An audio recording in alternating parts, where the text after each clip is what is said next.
The United Kingdom, made up of England, Scotland, Wales, and Northern Ireland, has been a major military and economic world power for centuries.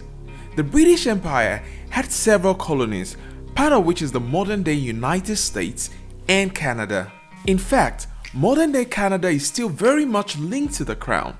Even after the country's independence, it continues to recognize the King or Queen of England as its monarch. So, in today's video, we would compare which of these countries is better to live in based on standard of living and quality of life. The United Kingdom or Canada. Are you ready? Let's go. To begin with, let's look at the economy of each of the countries. The first thing we're going to look at is the gross domestic product. The GDP of the United Kingdom as of 2020 was a reported $2.708 trillion, while that of Canada was $1.643 trillion. However, the GDP per capita for the United Kingdom stood around $40,000, while that of Canada stood around $43,000. Now this is tricky. Though the United Kingdom has a higher GDP, Canada has a higher GDP per capita. In order for us to choose who gets the point here, let's simplify this a little bit. So, let's think about two apartments. We'll call the first one apartment U, while the second one apartment C. Apartment U is a 3-bedroom apartment housing 7 people, while C is a 100-bedroom apartment housing 4 people. The 7 people in apartment U have $4,000 each, while those in apartment C have $4,300 each. Apartment U will have a collective amount of $28,000, while apartment C will have a collective amount of $17,000. So, in an economic sense, apartment U is richer, but the individuals in apartment C are richer. It therefore depends on which you prefer. Would you rather be individually rich or collectively rich? I think for this one, we'll just give it 1-1.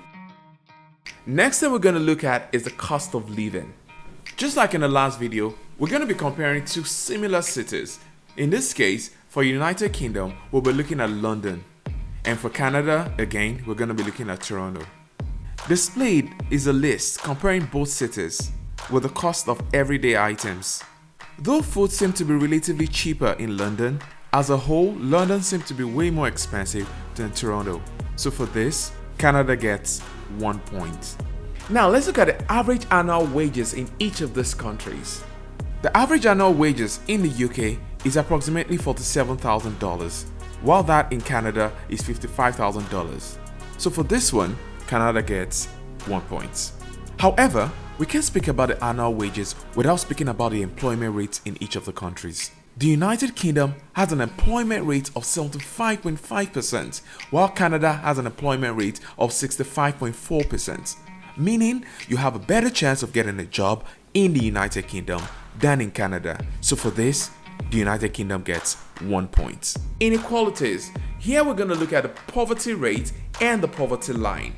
Canada has a poverty rate of 6.4% and a poverty line of 14,500 USD per year. In the UK, more than 1 in 5 of the UK population are in poverty, with a poverty rate of 22%, meaning 14.5 million people. The poverty line in the UK is £147 per week, which is approximately 9,940 USD per year. Without a doubt, under inequality, Canada gets 1 point. So now we're done with the economy. The next thing we're going to look at is the healthcare in each of the countries. The 2019 budget for healthcare in the UK was £225 billion, which represents 10.2% of the GDP. In Canada, the 2021 budget was $308 billion, which represents 12.7% of the GDP. The bottom line is that both countries have universal healthcare, and the healthcare sector is heavily funded. So I think we can agree that both countries should have 1 point each. Hold on, have you subscribed? If you haven't, this is the right time for you to click on the subscribe button. And if you haven't liked this video, please click on the like button. It helps this channel a whole lot. Next, let's look at the cost of education. The average annual tuition for an undergraduate degree in the United Kingdom is £9,250, which is approximately $12,000. In Canada, however, is $5,300. International students, however, will pay between $25,000 US to $31,000 US in the UK. In Canada, however, the average is $22,500 US. So, for cost of education, Canada gets 1 point. Here's something worthy of note though. Education is free in Scotland for the Scots. This might be something you want to consider if you're thinking of moving to the United Kingdom. Next, we're going to look at the family benefits. Here we're going to look at maternity pay and leave. Both countries are quite progressive in this area. In the United Kingdom, the statutory maternity pay (SMP) is paid for up to 39 weeks. You get 90% of your average weekly earnings for the first 6 weeks and £156.66 or 90% of your average weekly earnings, whichever is lower, for the next 33 weeks. In Canada, maternity leave is available for a maximum of 15 weeks. A further 35 weeks of parental benefits are also available to biological or adoptive parents. You will receive at least 55% of your average insurable weekly earnings, and your benefit could be as high as 80% of your usual income. For this, I think both countries get 1 point. And of course the next is weather. I'm not even going to debate this. I know the UK has some terrible weather also, but not even close to that of Canada. Next we're going to look at the crime rates in each of the countries. The United Kingdom, with a ranking of 64, has a crime index of 46.07.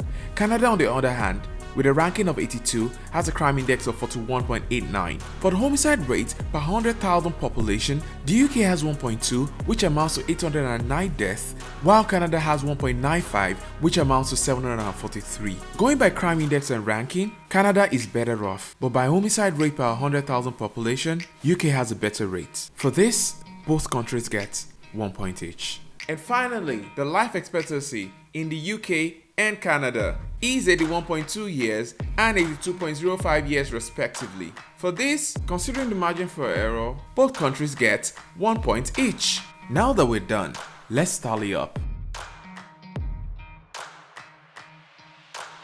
So, our result shows that based on standard of living and quality of life, Canada edges out the UK slightly. However, for you, some of these criteria might be more important than others. You would have to make that decision yourself if you're planning to move to either of these countries. If you agree or disagree with this assessment, please drop a comment. We'd like to hear from you. And if you'd like to see how Canada compares to the US, click on this video. Remember, it's a deliberate expert. Like, subscribe, and click on the notification button.